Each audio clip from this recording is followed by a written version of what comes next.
So the interesting thing about specialization in youth sports is that we have the idea that is when you specialize in a sport very early, let's say before the age of 7 to 12, that those are the kids that become great athletes, the elite athletes, the professional athletes, because they've done it for so long. They've got the best muscle memory. Okay. And there's some evidence for that. Some of them do. But if you look at professional athletes, the majority of them did not specialize. Mm-hmm. Those are the ones that between the ages of 7 and 12 were doing a lot of different sports. Okay. Now, why is that?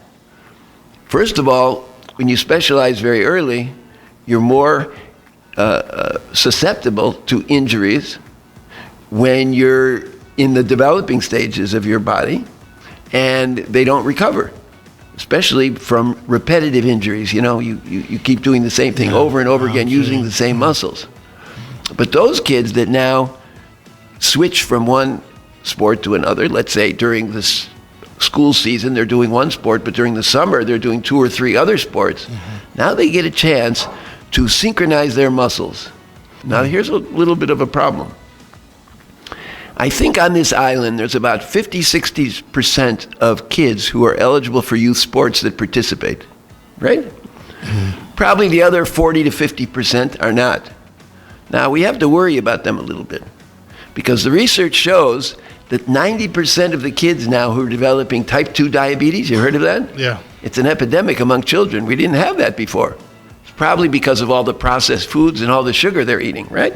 Well, we know that that's probably the case. Poor nutrition, poor lifestyle, sedentary lifestyle. They're not getting enough physical activity. 90% of the kids in that category are the ones that develop type 2 diabetes, who don't get enough physical activity. So we really have to worry about them. On the other hand, let's look at the ones who are participating. The ones that are participating, a lot of their parents are pushing them to repeat the same sport over and over again, to become one of these elite athletes, because they're not aware of the problem.